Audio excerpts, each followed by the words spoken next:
Welcome to another Black Couch Review. I am your host, Franklin, one half of Black Mill TV, and I am joined with the other host, my lovely, beautiful, and amazing Ursula. the other half of Black Mill TV.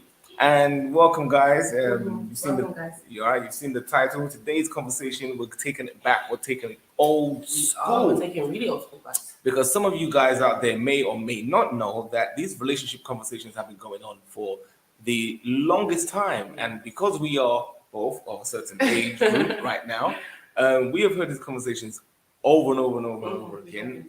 I can safely say for at least 20 years in our lifetime. So guys and girls, we're going to get into the conversation, and we're going to pull up an old video from one of the favorites that we watched back in the day while the relationship conversation was going on back in the day. And this is over, how old is this video? I think it's over 10 years old. Oh, 10 years old. And even 11. 11 years old, I think, possibly. So when she put it up on YouTube, because I think we watched it on Facebook. Right, we originally saw her on Facebook. So I wanted to share it with you guys because we have a lot of, conversations right now in the manosphere, dating coaches, femininity coaches, all these people talking about relationships. And sometimes we often forget our history and where we've come from, because a lot of these conversations have happened before. And because we don't go over these conversations, we often find ourselves repeating the same conversation over and over again. And as such, we are not learning. So hopefully there's something that we can learn from this video. The video we're going to be watching today, guys, is from a one Shanel Cooper-Sykes. Feel free to go watch her channel. Yes. I am going to leave the video. A matter of fact, I'm actually going to do it right now, but I think I actually forgot to put it in the description box. So while we are talking, I will actually put her channel her channel link to the video that we are going to be reviewing in the description box right now. She's an absolutely amazing sister, guys. We would definitely advise you to check out her video. She speaks a lot of sense. I don't know if you call her one of the early relationship type gurus, but definitely she speaks a lot of sense to women and both to men. So we think you'll enjoy it. I think you'll enjoy it. We think you'll enjoy it. And she keeps it real. She keeps it real. And on this podcast, we keep it real too. So, ladies and gentlemen, if you like to have an intellectual conversation, from a different point of view, again, we come from the perspective of an LSG mindset. In case of those of you that don't know and haven't been watching the channel, LSG mindset means you come from a place of love, support equals growth. It's an equation. Love plus support equals growth. Every time. Every single time. And each one of those pillars stand for something. Love stands for truth, integrity, and accountability. Support stands for group economics, interdependability. And of course, the growth that you get from that is legacy, heritage, and prosperity. So guys, let's get into the conversation. Again, if you like the content in the video and you get some enjoyment from the content that we are producing right now on the channel, guys, feel free to like the channel, subscribe to the channel, and of course, hit that bell notification. Sorry, guys, I had to do the YouTube stuff. So let's get into the video. Let me share the screen. It's a very short video, guys. So let me go here. I think we'll play it, then we'll discuss it after. Right, so the volume might be a bit low. We'll play the video because I think it's a 5-minute video. So we're going to play the video and then we're going to discuss it after. So let's hear the video, guys. Make sure we're all set up. Okay, here we go. Let's go. Actually, I like this way better. Let's go.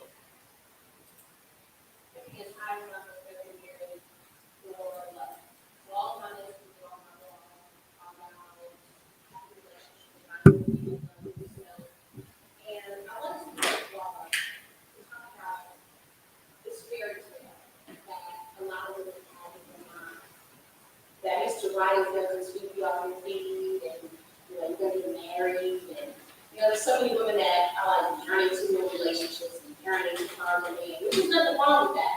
That's all fine and dandy. But for some reason, we have like this big fairy tale, and we focus on that. Like we focus on finding that man, finding Mr. Right. But here's my question: what are you going to do once you get there? It's like instead of focusing on, changing yourself to attract a man and, going out looking for a man, instead of focusing on that, I truly believe that we need to start focusing on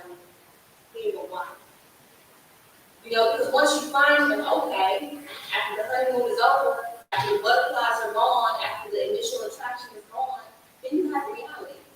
And the reality of it is that really truly taking care of a man beyond the physical is a big responsibility. It's a big responsibility, being a wife, being a mother, loving, nurturing, being loyal, being submissive, while still loving yourself and fulfilling yourself as a woman. It's a very big responsibility. And I think that we focus on, fairy tale and being, just being loved instead of learning how to love. You understand what I'm saying? I mean, it takes a lot to get a love man on his deepest core level, all the way down to his soul, and live with somebody for the rest of your life. The ins and outs, the ups and downs, the turns that you guys are going to go through, the changes, nurturing. And that's who we are as women. We're nurturers. We're caregivers. That's just who we are. That's how God designed us to be. And there are a lot of women who have absolutely no idea how to feed a man. When I say feed him, I don't just mean with food. Yes, I believe you need to get in the kitchen, but just the levels on the little play of the gas. That's a very powerful asset to have. But I mean, really feeding a man, feeding his soul, feeding his mind, feeding his spirit, while you are constantly being fed and filled up. So you got to learn how to do that. So I just wanted to give that message, to kind of shift the focus, and instead of preparing yourself to find a man, start preparing yourself to be a wife.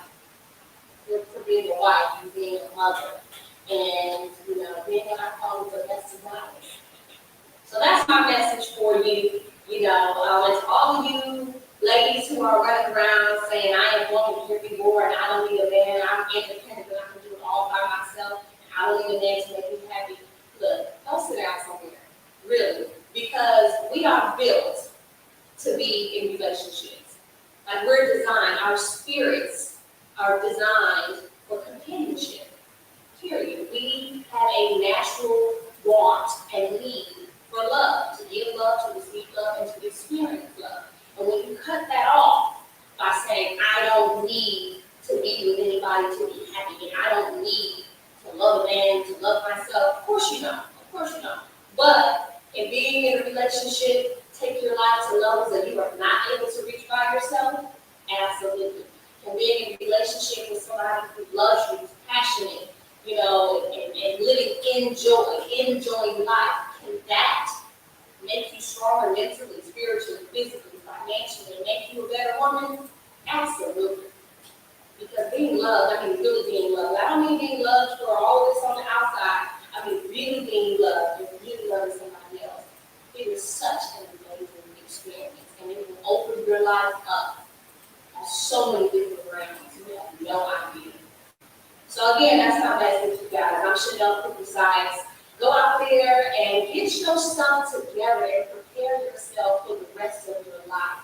Prepare yourself to be a wife, to be the woman that you know that you're destined designed to be. Be that powerful domestic goddess. If you don't have my books, Stilettos in the Kitchen, let me show you how to be a domestic goddess on stilettosinthekitchen.com. And I have hundreds of women all over the world right now taking my Recipe for Love workshop, because they know that it's time to get prepared to get some real love. So if you want to learn how to do that, go to stilettosinthekitchen.com/recipe for love. Get your ish together so you can go in there and do things. Okay.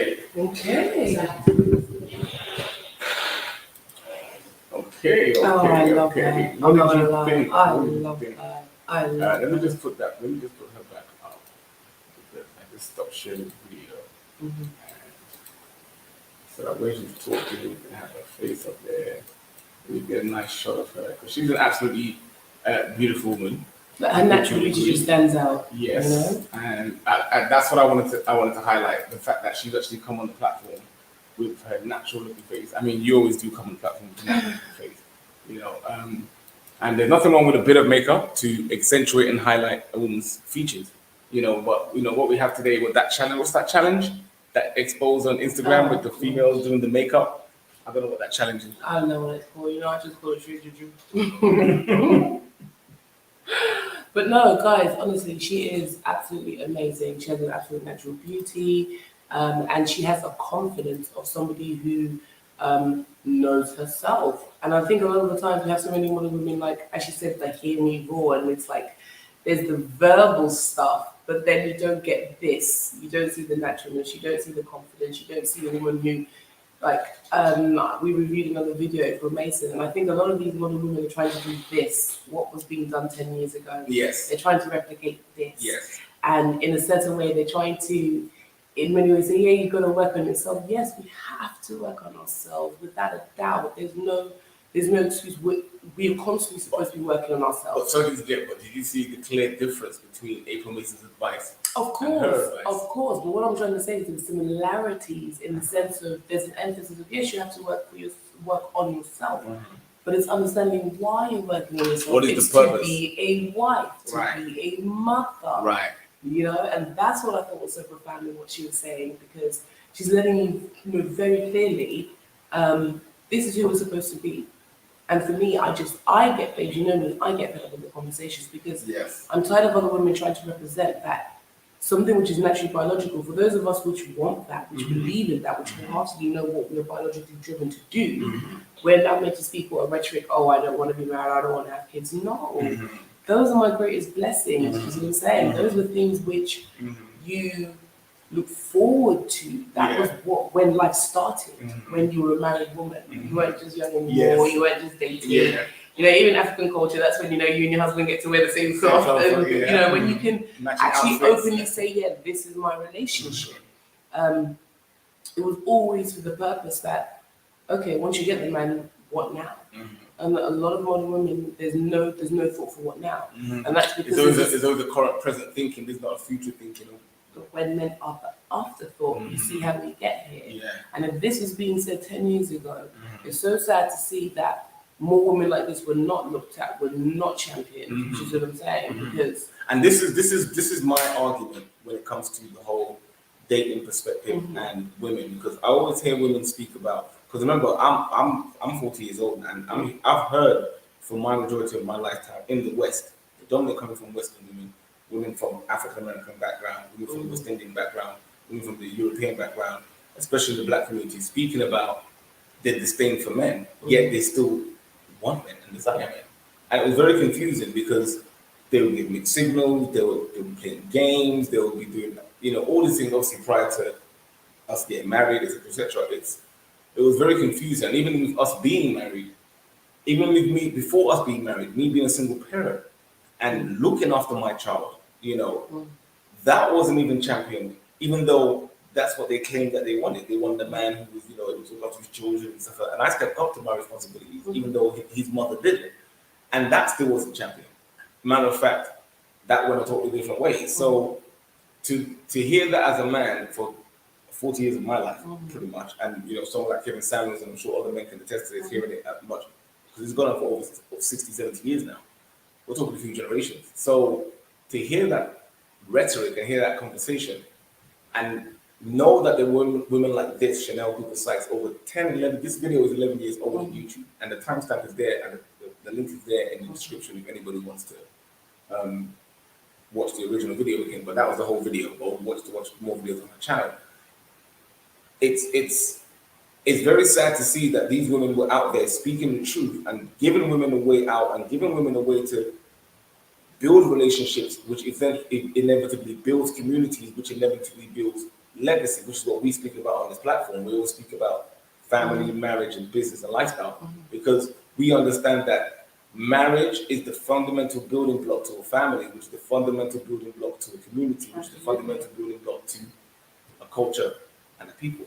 So if we say, as speaking as Black people, and I'm putting inverted commas when I say that, because we're not all Black people. We are people of melanated skin, and I think there needs to now be a differentiation between.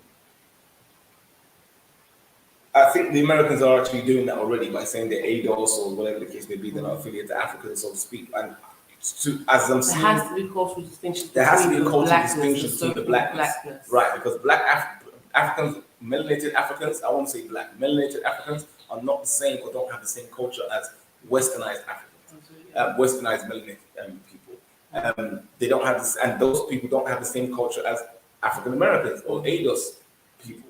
You know, so I would like to put it down to is the Western diaspora has become as much as a tribe as the African continent has itself. With African continent having different tribes, the Western diaspora are different tribes in themselves. And what's fundamentally different between the tribes is that all those non-Western tribes all hold family as the fundamental building block to their existence. And in the West, they hold individualism as the fundamental building block to their existence. And women have this fear of men and fear of being a wife, which are the two fundamental building blocks to having a family and building a long-lasting community. So in a sense, they're shooting themselves in the foot twice. But this information was over 11 years ago. So to come now and have someone like Kevin Samuel speak the information that Shanel Cooper-Sykes was speaking over 11 years ago, and for me to have this visceral response, it shows how far the delusion has gone, you know. It does. And the question now becomes, is it possible for this woman to come back? That is a completely different question. That is a completely different question. That's a difficult question for different podcasts. I mean, guys, what do you think? Is what I'm saying. Do you think it's gone too far? I'd love to hear your comments. Leave your comments down below in the chat, in the comment section down below. Have modern women gone past the point where they are not able to be brought back in the West? And if that is the case, what can men do, or should men do, if anything, to rectify that, or whatever you decide that your opinion is, whichever way you're leaning on it. So I would love to hear what you have to say about it. You know, please leave your comment sections in the chat. I'd love to read it. Yeah, we'll come back after the break, guys. Just gonna hit this quick ad, and we'll be right back.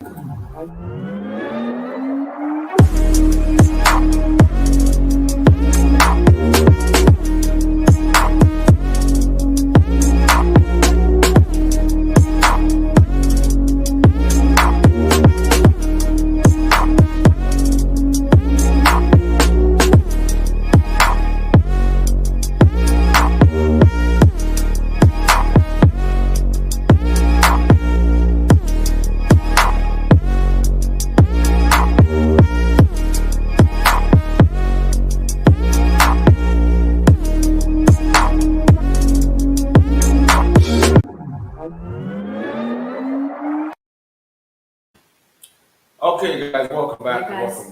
I'm just going to go back on the video again because we want to touch on a few things that she said. And so if guys, again, if you are enjoying the video and you're enjoying the content and you're enjoying the conversation, make sure to smash that like button. To share the video, and of course, hit that subscribe button. We're trying to get ourselves up to, what are we now? I'm trying to get to 1,000 subscribers now.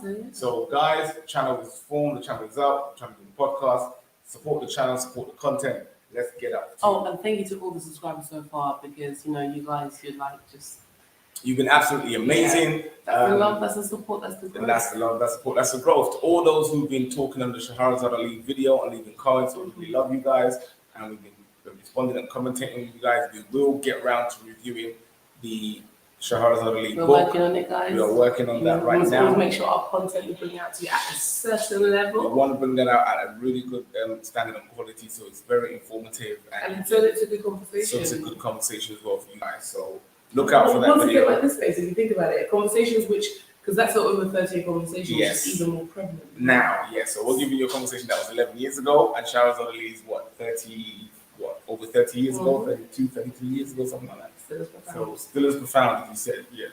So let me just hit this video again, because there's a few points.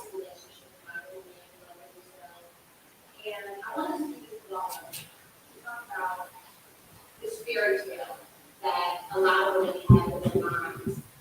That Mr. Right is going to sweep you off your feet, and you're going to be married, and there's so many women that are like yearning to relationships and yearning to find a man, which is nothing wrong with that.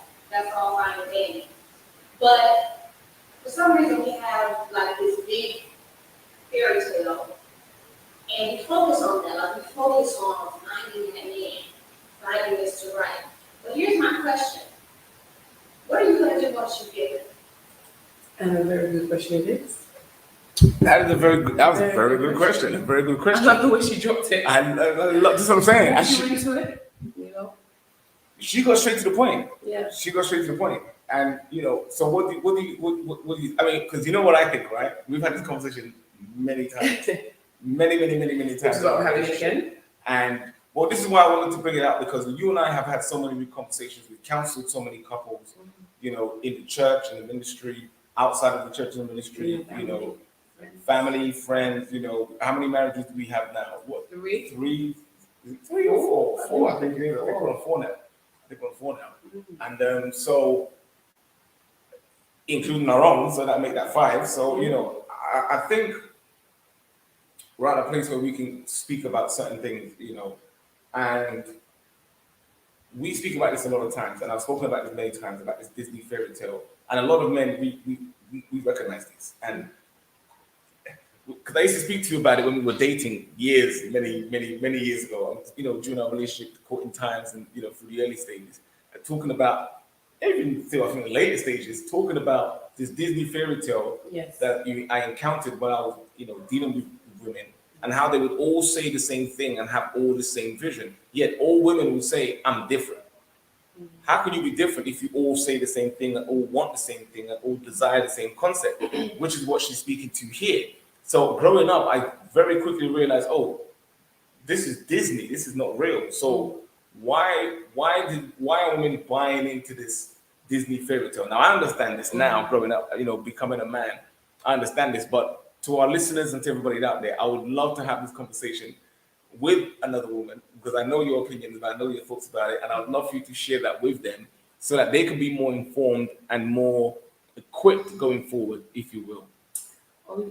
It's so many levels faceted, on a very basic level, right from when we're young, we have the princess being pushed on us as women, even as having girls. Do you know what I'm saying? Yes. I found myself without realizing, we were very clear when we were having the girls that we didn't want to do the whole princess thing. So the kids had more and more like teddies and more toys, things that did stuff. But even still, it was very clear, when you're buying, you're shopping for stuff, everything, it's just Disney, it's princesses. And I had to, because we made the conscious decision to not go the Disney route, I realized how much it was a challenge to not go the Disney route, because it's just everywhere. How ingrained it is. So it kind of starts from that. And then, even then, when I look at like the children's programs, from once again being kids, you see how much of that is put into that, like the princess elements of things when you have, and obviously coming from a background of, childcare and being education. An actual princess, Well, that too, but childcare and education. You see how children, when we facilitate their play and role play, princess thing is very big. We have this princess thing that's pushed to us. And through mainstream media, through marketing, through education, it's just there. It's just there. So on one level we have that. So that kind of builds the foundation for the unrealistic expectations. Then for me, from my own personal experience, anecdotal, growing up around, culturally as well, where yes, I am a princess. Culturally, my dad is a chief. What it meant to be a princess, it was very clear. It's not Disney princess because we're African. Do you know what I'm saying? We weren't living in a castle. No, you had the reality. Do you know what I'm saying? My dad was like, it's status, it's bloodline. It's how you're raised, it's culture. Duty, responsibility. Do you know what I'm saying? And those traditions which you're raised in that. So I understood princess was different to Disney. And maybe because culturally my parents being African, we didn't ascribe to them. We didn't grow up watching, I wasn't being bought like Disney princesses books and things like that. Whereas now more I see the generation that is just what is there. So we kind of carry this, and then women, we get to a stage where we get into this Captain Saving Me thing. And this adds to the Disney princess thing, where you're looking for a man to come and provide everything for you. And we're doing this as young as age 14, 15 when you're dating. When a boy's taking you out on a date and he's taking you to the movies, where's he getting the money from? His parents. That's from his parents. Or you're dating guys which are making money in other ways. So we move into this in the next stage of a Captain Saving Me, and we carry that through into then wanting unrealistic expectations. I want a man, as we now having a conversation, a six-figure man, this the 1%, 10%, it's all of that conversation, which leads to into the whole princess lifestyle, wanting to be treated as princesses. And it's like, it's just a dangerous place to be in, because I I understand that a lot of women want the titles of princesses, but they're not looking at the characteristics to what makes you that. Bingo. And that's where the disillusion comes in. Because real princesses, when you look at them, even if you look at Western culture, in medieval times, whatever it is, there's work involved. Well, we have a real there's- princess that we can. I mean, we have current princesses that are alive right now if we need to. But let's go to the last princess that everybody can truly admire and respect, Princess Diana. And look at her if you want to say what a princess is and the manner in which the looks like in the midst of her husband cheating on her. Okay, let's look at the characteristics. Even put that to the side. She had a nurturing characteristic. Yes. She was a caregiver. Yes. She was empathetic. Do you see what I'm saying? Conscientious. She was charitable. Yes. She was loving. She was kind. All those attributes. Inspiring. Inspiring. Funny as well. Those are true princess qualities.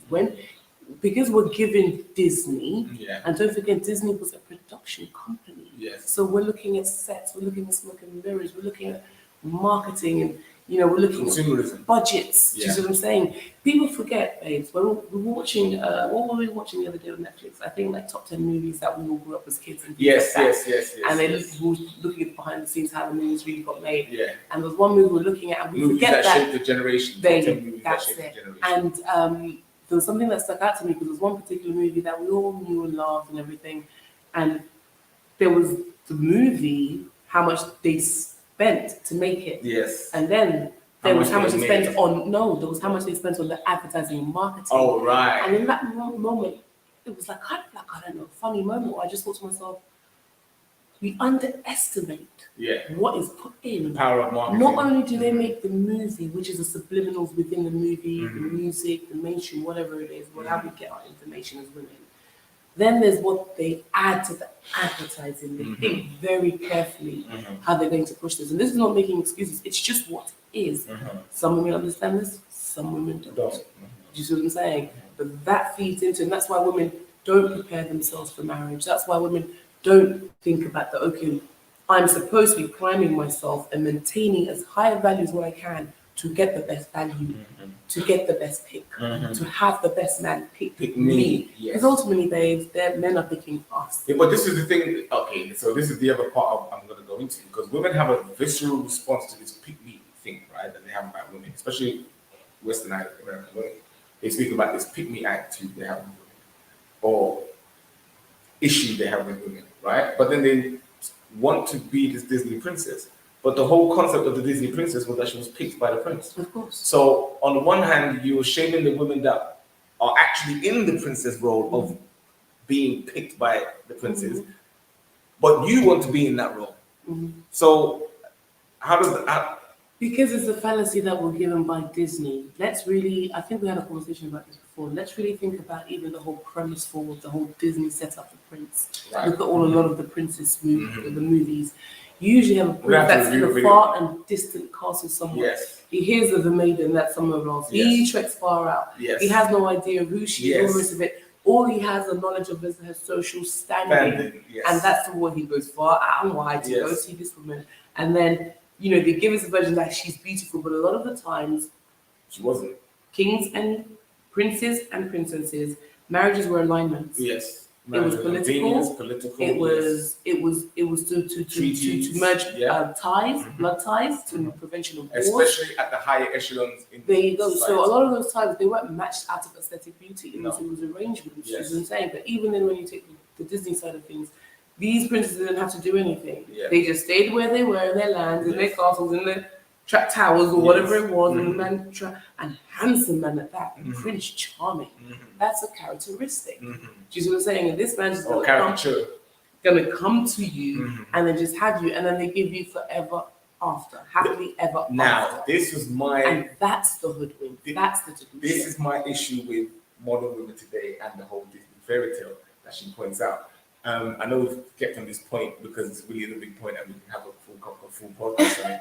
I think we're actually having a full podcast on it. But so, guys, I do apologize, but it's one of those points that have to be hit home because the Disney fairy tale propaganda has been so prevalent in society because that's why, like I said, when we had our children, and we said we didn't want that to be there because I understood the entitlement that came with what women carried in the West, the condition that came with, and it was It was very because it trained women to, it's very insidious in its outcome. Let me put it that way. Very insidious in its outcome because it trained women to sort of sit back and not do anything in terms of showing themselves available to a man, showing themselves interest to a man, or you know,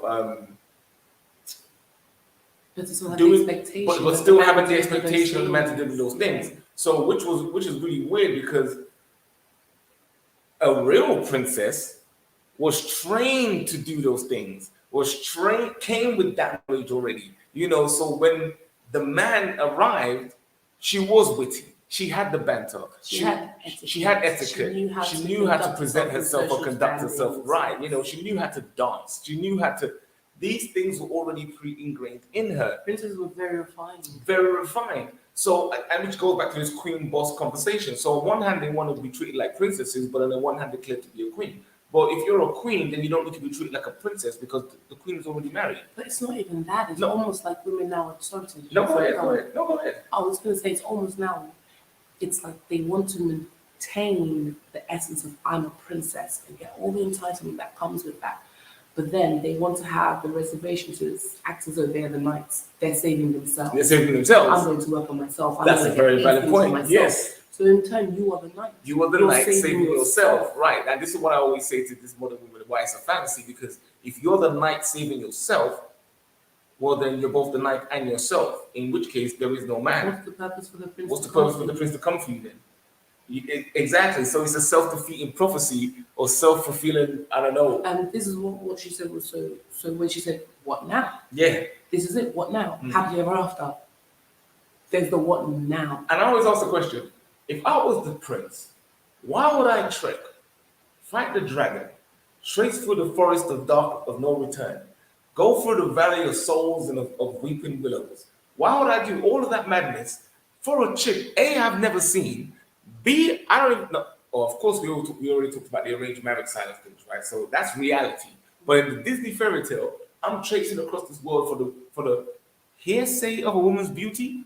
Okay, and I'm gonna nearly kill myself for this woman. And then when I get there, I get the woman, and then there's the happily ever after. But that is why it's Disney, because they've given you the smoke and mirrors to what was the actual reality. The reality was the prince was trekking across to do all of that, to fight dragons, all because he was acquiring another kingdom. Once he did that, he married her. He gained another kingdom under his belt. He expanded his area. Do you see what I'm saying? Right. That's why he did that. Thank you. That's the part that they don't talk about. And they always talk about the happily ever after. But as men, when we grow up, we're told you've got to provide for your family. You've got to set rules, boundaries. You've got to make sure you pick a good woman so that she can instill the culture and your rules and boundaries onto your children. You've got to build legacy and leave something behind, especially being a black man. Knowing the history that we've gone through and recognizing the history that we've gone through, there's an extra onus on us having to step up and do extra work to get us at least not level back to, but at the bare minimum, back to where we were before we were taken down. So, and for any man or black man that doesn't think that that's his moral duty for his, I'm not talking about for the women. I'm talking about for your brotherhood, for your sons, for your children. That's what you need. You need to do that for. So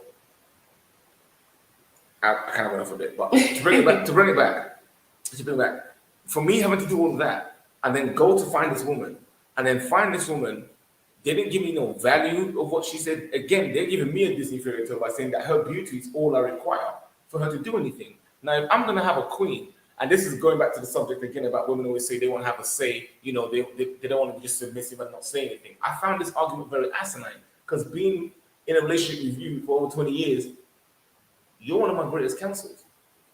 So even though I had other people to be able to get counsel from, I still get counsel from you. So for women to think that, oh, when I get married, my voice is not going to be heard, is the most ludicrous thing I've ever heard in my entire life. Because the reality, when you look at married couples, is not that.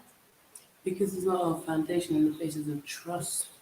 Because if there was, you trust the counsel to which you receive. If there was, you trust to go to receive counsel, that you would hear something for which, do you know what I mean? Exactly. So sorry, just in regards to that. No, that's a valid point because I was going to come around to that because again, you want the fairy tale, you want the man to come and save you, but you don't trust him.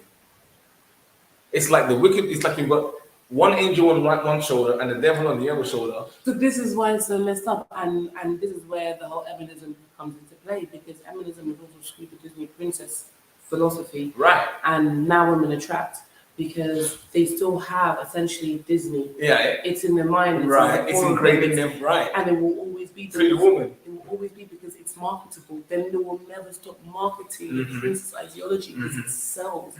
If you're a mother and you have a daughter and birthday parties, you could go princess all your life. Yes. The merchandise of the princess, it's never ending. Yes. Yes. You know? Yes. Girls like grown women to dress up as princesses and Yes. come to their birthday parties. Yes. Do you see what I'm saying? The thought, it's just a multi-billion-dollar industry. Yes. So they will never stop it. But because we have now we have feminism that's in full effect, and where we had even this emergence where there was a lot of pushback from women saying they didn't like Disney stories because it portrayed the woman as like as helpless weak and weak. helpless Yes, and that's why just- they started changing the stories with the Tangled and the different ones. exactly. We Yes. saw it through Tangled, we Yes. saw it through Moana. We saw all it of through them. There was yes. just this whole And the black Disney princess that they gave us. What was her name? Princess Tia. Tia. The Princess of the Tiara? Frog. The Princess of the Frog. Yeah. Right. So even that, you saw how they were pushing this women independent empowerment where Yes.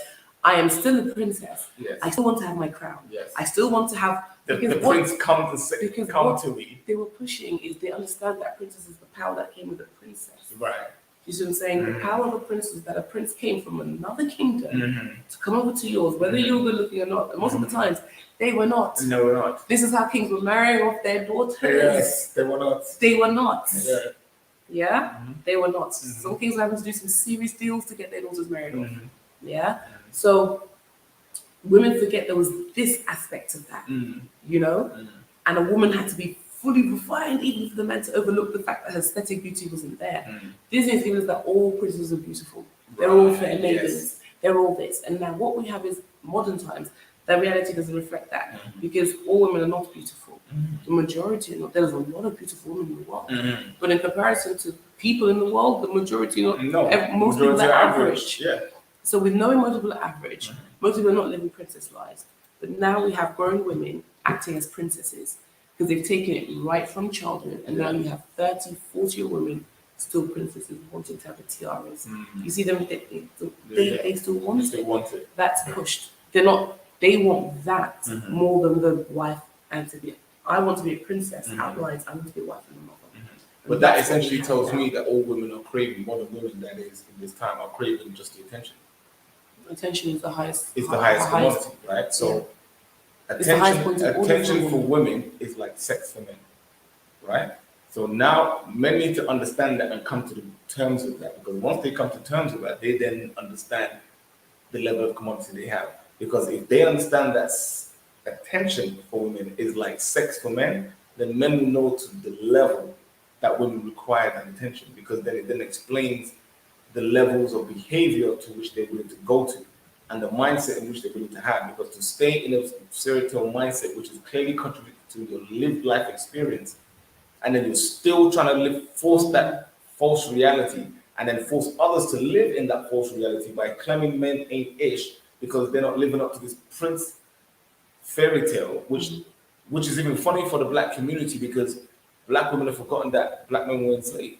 So at which point in the last 400 years did black men have a patriarchy to be a prince to then come to have the resources to then sweep them off their feet and put them in the castle? You see what I'm saying? The disconnect from the reality on the lived experience is so far gone for me that when I look at it and I'm perplexed because I'm like, this is a real strong delusion because But that's because it's women which are being pushed the princess movies and it's not being pushed to men.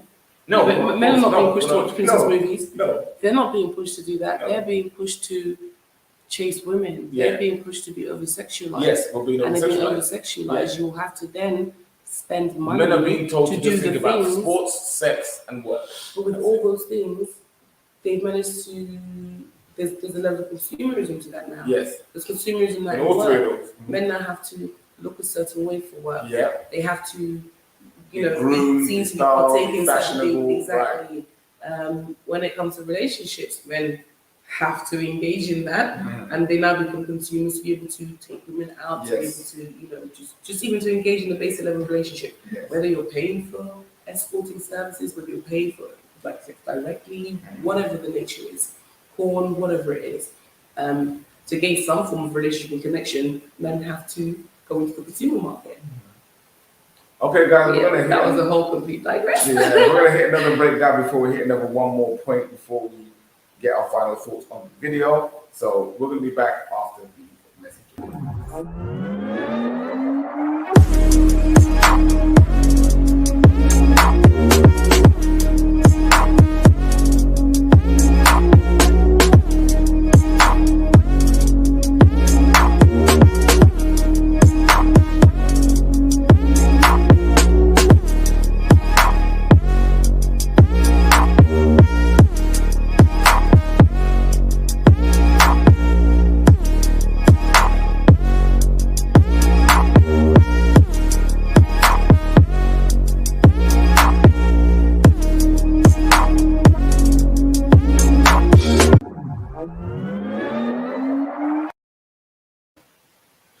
Okay, so let's hit one more point.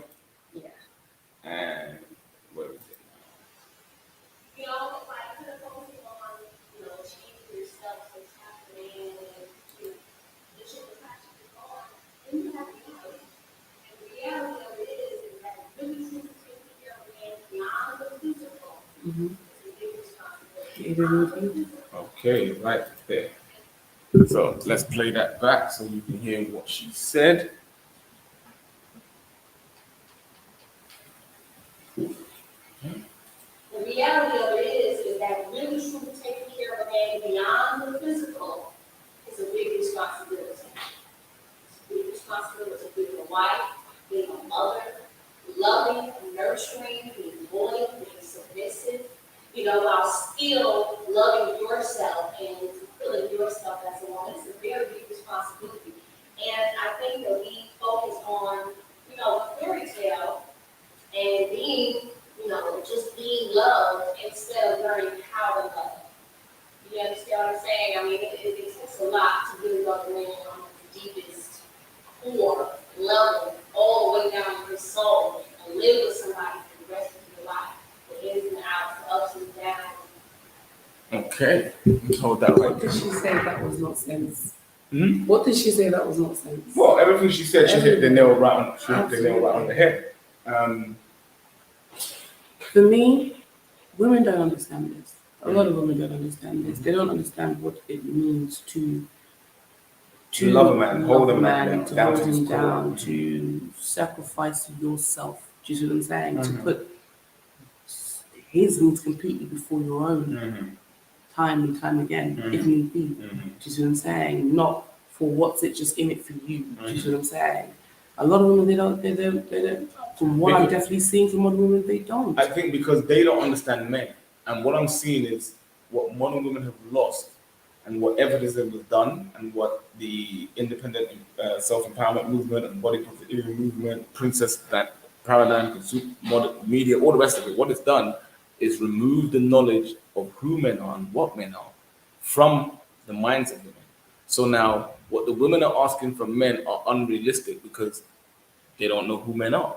Modern women cannot relate to men because they don't know who men are. They can't communicate with men because they don't know who men are. They don't know what men are. So as far as they're concerned, men are something that, again, April Mason, if men are a byproduct, then they don't need to know what men are because, again, a byproduct is a waste disposal usually of something that's created. So if the woman is the one that's creating, then again, there's no need for the man. And when you spoke about just now about a woman being her purpose and doing what she's doing and getting the fulfillment and self-sacrifice, because the women don't understand what men are, they don't understand that men innately self-sacrifice. When a man takes on a family, innately what he's saying is, I'm ready to self-sacrifice for the rest of my life. Because prior to taking on a family, I'm doing what I want to do. Mhm. I go where I want to go. I sleep when I want to sleep. I eat when I want to eat. I sex when I want to sex. As a man, you're free to do those things. Mhm. But once you decide to take on a family, you're now deciding to put your life on the line for A, that woman, and B, the children that subsequently come from that relationship. You're willing to work all the hours God sends in order to try to keep food on the table and keep the lights on, and at the same time as while trying to instill moral standards and discipline to bring up suitable children who are able to be responsible in society and be peaceful members of society and to contributing members of society. It's kind of crazy that you'd have men thinking like this and then women totally going off on a totally different tangent, but then still saying that they want this same thing from the same men, but then having no concept again of what men actually want. Because sometimes when you're having the conversation, this is a video that's over 11 years old. They're having this conversation like they've never heard this before. But I'll keep it real. A lot of women, as a majority, we don't know what men want. And you hear it amongst women's conversation. They're confused. Oh, what do men want? And to still be asking this conversation now. If you're dating, your spirit, your goal should be there should be a purpose, intentional dating. And yes, in your youth, I'm not saying it was dating for marriage. I'm not saying that each relationship you go into, yes, I'm getting married. But your goal has to be that marriage is my goal, so I will become a wife. So there's certain paths to which I will take this to make me marriageable. I'm dating now. Okay, it's not too serious, but I'm dating to the purpose where if it becomes serious, I understand then I'm now meant to move to the next stage to get me to that. Women aren't doing that. Right. They're not doing that because the man is not their goal. He's not your purpose. He's not your purpose. And we don't understand men. And because firstly, you have to kind of understand men on a general level. Because men do work on a general level. There's a thread that runs through you guys. And then you have to understand your man. Yes. Your partner. Because this is where women get confused, because you can look at another woman's husband and how he operates at certain things and go, oh, I want that, but that's that woman's husband. How she responds to him and caters to him is based upon his needs and his requirement. Women aren't doing that, and that's what she's speaking about when she says what it takes to love a man to his core. Because what it takes to love your man to the core will be different To what it takes and us to women love were him to too the core. busy watching and wanting to have that and because what I've seen women do from watching this space and really observing is I've seen over the decade is women want to put men into a box, especially black men. You're either a road man, you're either a square, they're always trying to put you in some sort of box. You're beta male, or simple. They're always trying to put you in some sort of box. But when they found, and I can speak from personal experience here, in the past, when they couldn't put me into a box, they again felt insecure because they couldn't label me as a Pookie or Ray Ray, and they couldn't label me as, oh, well, you're a nerd kind of guy, because I wasn't a nerd kind of guy, and I wasn't a Pookie or Ray Ray. You know what I'm saying? So go ahead, again. No, I was just listening. My thoughts on that was like the best is where when boys and girls, because it starts with boys and girls, are being raised, the different information that's been given to us. Right. Because even right from that, do you see what I'm saying? Women being raised in a completely different way. They're being raised to. Sorry, just remind me what you mean. No, because I was saying about being a Pookie and a Ray Ray. I was neither one of the people or the Yes, exactly. So we're being raised a condition that men are like this. Right. You get it in the magazine. Because they're trying to put men into a label. Even when we do questionnaires, you write questions. What's your man like? Is your man like this? Is he like this? You see what I'm saying? You do questionnaires to find out what kind of man you have. What kind of boyfriend you have. Right. If you get this amount of points, it tells you your boyfriend is like this, and those boxes never really fit you. Do you see what I'm saying? But they give you. But then what we as women do, we then try to fit men to fit that. Because that's what we're getting from the magazine articles. That's what we're getting from the TVs. That's what we're getting from the little shows, etc. It doesn't fit. And the reality is, when we then start dating, we're now met with what boys' reality has been. And that is completely different. There you go. And boys will very early on realize, okay, to get this, okay, she's living this Reality. I know that's not real. Yeah. But she's living this reality. So you know what? I'll give her this reality. I'll tell her this reality. Because women need that. Yes. They need that because that's what they've been instructed to receive. If they don't have that, they can't go forward. Do you see what I'm saying? As much as what they say, oh, I need the truth, they can't go Which forward. is why I can say, to some degree, so you see a lot of the manosphere talking about dating and game and this, that, and the other, and it makes me laugh because being an older man, I can look back at the different dating trips that myself and my other friends did when we were younger. So it's like, speaking about that, trying to put them into labels or trying to put men into certain labels, we could also, for those men who had game and who could kind of see women that thought like that, to the point that you were making, and I think I can take full responsibility there, and other men should take responsibility there. We did play to that. Yeah. No, we can always say we said on this platform we're going to Some be chicks truthful made it too easy. and take accountability for it, and chicks made it too easy because it was easy to play a part to make her reality complete to get what we wanted.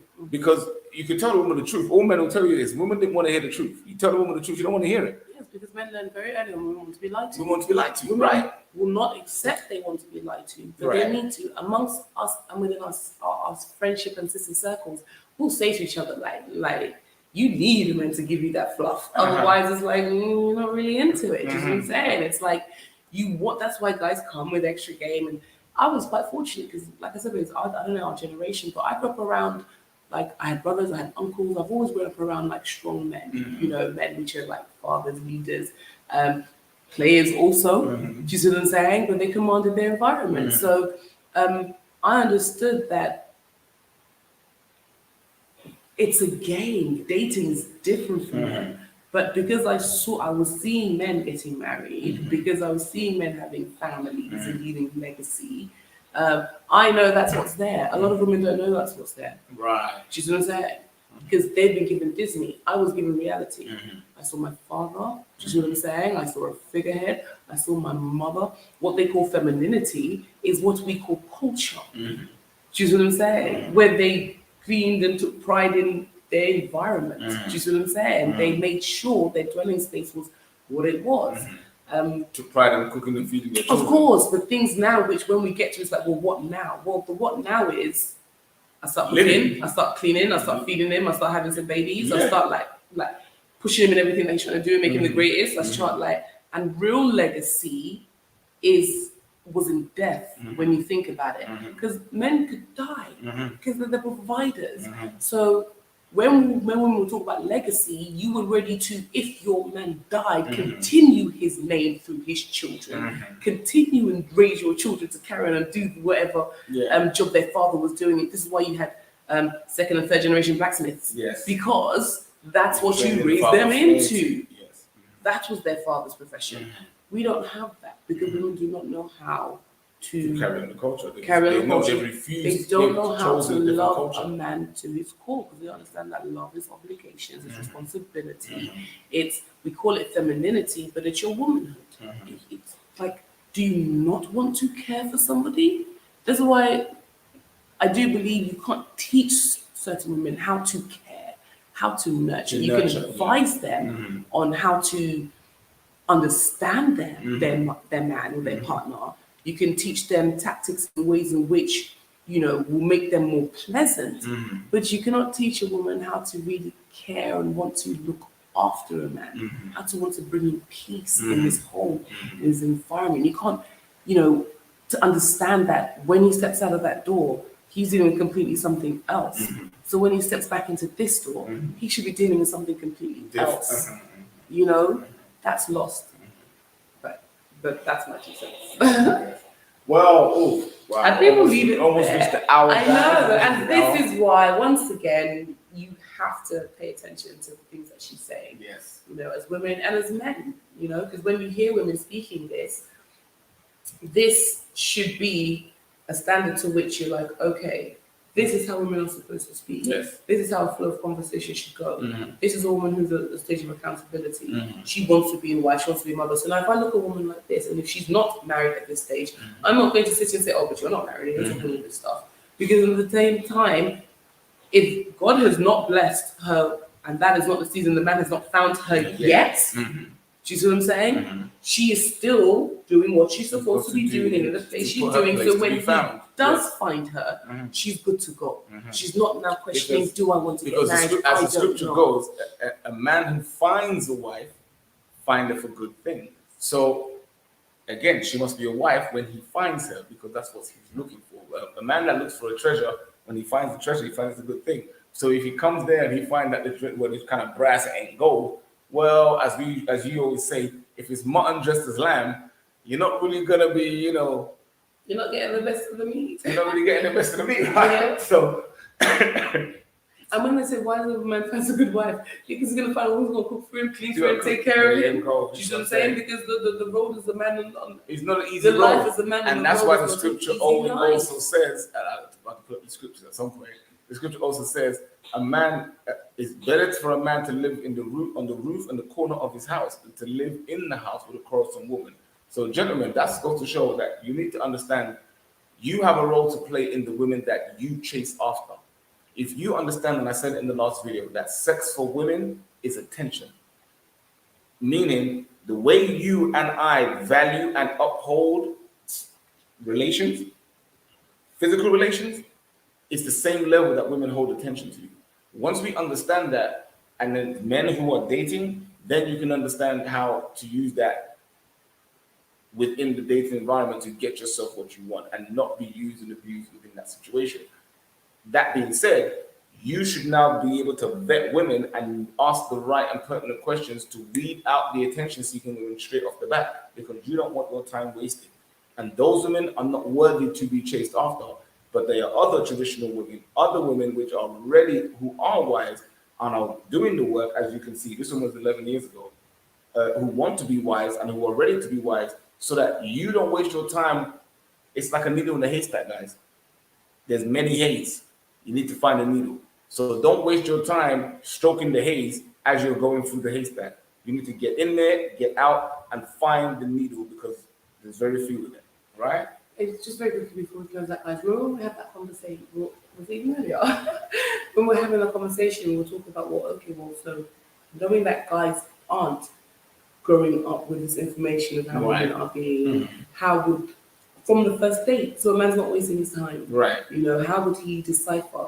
Because a woman's going to that date trying to see if the date is worth her time. Right. So if it's worth her time by default, she's checking if she doesn't want the date to be a waste of her time. That's why she wants experience. So the man should have the same premise. You do not want your time to be wasted. So we were talking about, well, what conversation would you even have? Once again, when you're trying to speak with women and you're trying to decipher, you ask them straight out, where are you at? Are you before you keep going into that, right? We're about to close out. Oh, we can leave that conversation for another day. Oh, you want to give it right now? Yeah, because I'm going to lose my train of Okay, thought. go ahead, go right now. When you go to speak to a woman in the dating, you should go with intention to know what you should. Yes, and we'll talk about what questions you should ask off the bat. And like, if a woman is dating, you should be asking, what are you dating for? Are you dating for casual? Are you dating for attention? Are you dating for hookup? Are you dating for something? Off the bat, straight. Let her know what situations that she requires. And then especially on a dating site. If she says she's looking for marriage, which I always speak to the women for marriage, because I don't have time to waste for the single women, the still that I'm in the RN. We're talking to women which are in a place and they're ready, and they might realize, okay, I don't have it all together, but this is what I want. This is my goal. The man is my goal. The marriage is my goal. The children my goal. In that order, preferably. For those women, you want to then find out, well, what is her response going to be? And from that, you ask her, well, what are you doing to get married? Right. Ask her. Okay. Gentlemen, because women which are, they should be able to tell you. She was to tell you. Because those are women which are preparing. They're in their season. They're preparing. They'll tell you, well, I'm getting fit. I've been exercising. I've lost a certain amount of weight. I've got I've been studying.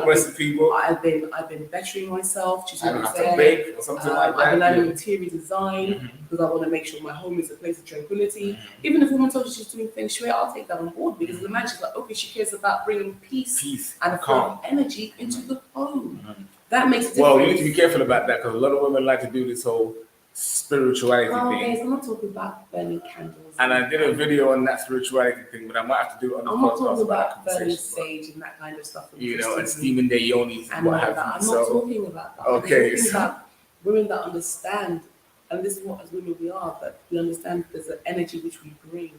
into a household, into a space. Hence why you can tell when a man usually lives with a woman, usually say, because there's usually evidence of a feminine energy around. So with that, we are meant to use that also. Yeah. So with that, guys, we're gonna love you. We're gonna leave it there. We are, guys. Don't forget, guys, if you have enjoyed the content on this podcast, you've enjoyed the channel, please don't forget to subscribe. Don't forget to like the video, hit that bell notification, and of course, join us on the next Black Couch Review. We'll be having more conversations about marriage. We'll also, you know what?